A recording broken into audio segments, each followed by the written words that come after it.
बे समाव स्टुडिय'आव आं सन्दना इस्लारि क'क्राझार जिल्लानि सोनाबहा 15 किल'मिटारसो जानथायाव थानाय सालानि बाटाबारियाव क'क्राझार जिल्ला बर' थुनलाइ आफाद आरो दतमागुदि बर' थुनलाइ आफादनि बानजायनायाव दिनै नैथि खन्थाइ सान फालिथाय आरो बेजों लोगोसे रुंसारि ब्रजेन्द्र कुमार ब्रह्मनि थैनाय सान फालिदों।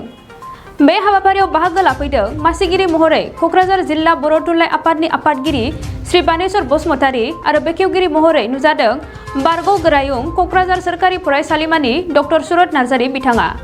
रुंसारि ब्रजेन्द्र कुमार ब्रह्म आरो नैथि खन्थाइ सान फालिथायाव माहारिनि फिरफिला बिरहोयो क'क्राझार जिल्ला बर' थुनलाइ आफादनि आफादगिरि श्री बानेश्वर बसुमतारीया आरो बेजों लोगोसे रुंसारि ब्रजेन्द्र कुमार ब्रह्मनि मान क'रसालियाव आलारि बाथि सावनाय आरो मान होनायजों बिबारबो बावनाय जायो।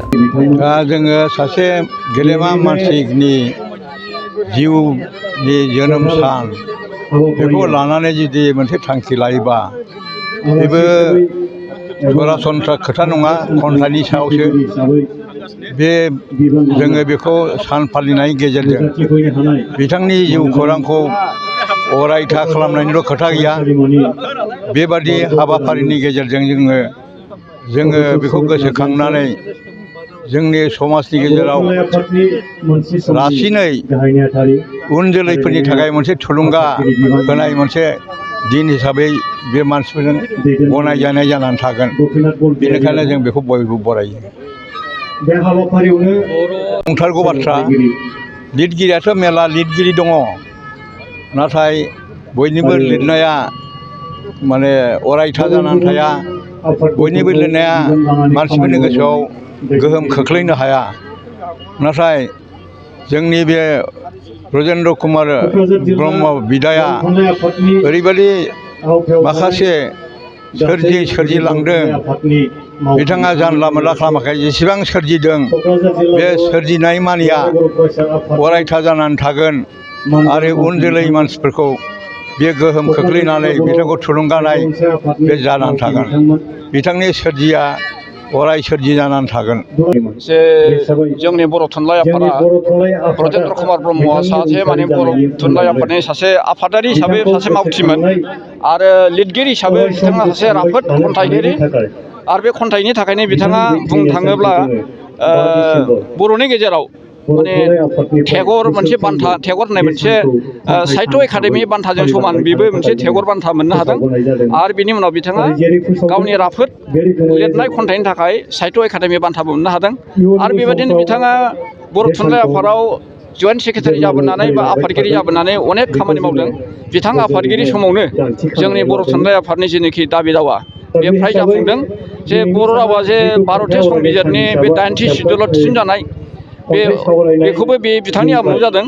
आरो साहित्य एकाडेमि मोननो हानाय बेबो बेहाय जादों। ओंखायनो जों गासै बिथिंनिफ्राय सालिजारि खालामनानै बर' थुनलाइ आफादा बिथांनि थैनाय सानखौ बे बिथांनि थैनाय सान 5 डिसेम्बर बोसोरे जों बेखौ खन्थाइ सान हिसाबै जोङो फालिनो लादों। आरो बेखौ फालियोब्लानो जों बिथांनि मुंखौ पृथिबियाव जुगामि लाखिनो हागोन होननानै बेखौ मिजिंथिनानै बे हाबाफारिखौ लानाय जादों। थांनाय बोसोरनिफ्राय जों लानाय जादों। बिथाङा 2019आव जिहेतु थैदों, ओमफ्राय 2020 थांनाय बोसोरनि 1 डिसेम्बराव बेवहायनो जोङो सेन्ट्रेलि खालामनाय जादों। खिन्थु देग्लायनिफ्राय जोंनि क'क्राझार डिस्ट्रिक्टआव जोंहा 14था प्राइमारि दङ। बे दतमा गुदि बर' थुनलाइ आफादनि आवथाव गोग्लै हिसाबै बिथांमोननि आरो जोंनि ज' बानजायनायाव बे जादों। ओमफ्राय गुबुन गुबुन डिस्ट्रिक्टआबो दिनैनि बे दिनाव सोरबा डिस्ट्रिक्टआ डिस्ट्रिक्ट वाइसै आरो खायफा प्राइमारिफ्रानो निजा बबे खालामदों आरोखि। जिहेतु खन्थाइ सान फालिदों, बे खन्थाइ सान फालिनायजों लोब्बायै खन्थाइ आवरायनाय बा थुनलाइयारि आयदा बेहाय लादों। माने जों दा नैबे हाबाफारि जोबनायनि उनावनो जोंहा दा 9:30निफ्राय बेहाय जोङो बे मांखरसालियावनो जोङो खन्थाइ आवरायगोन। बे खन्थाइ आवरायनायखौ बेखेवनो जोङो क'क्राझार कलेजनि मानगोनां बारग' गोरायुं डक्टर सुरत सार बेखौ बिखेवगिरि हिसाबै जों लाबोदों।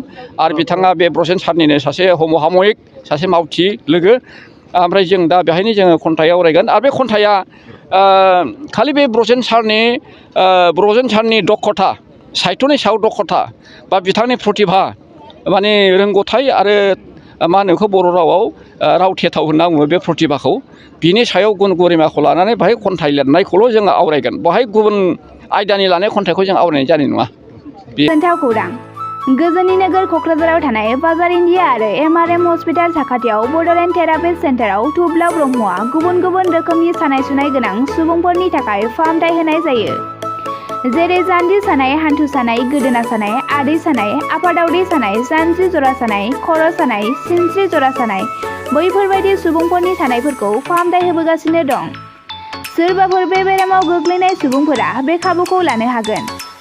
गोबां मिन्थिनो थाखाय नैबे जानबुं नङाव फन खालाम 9974030738।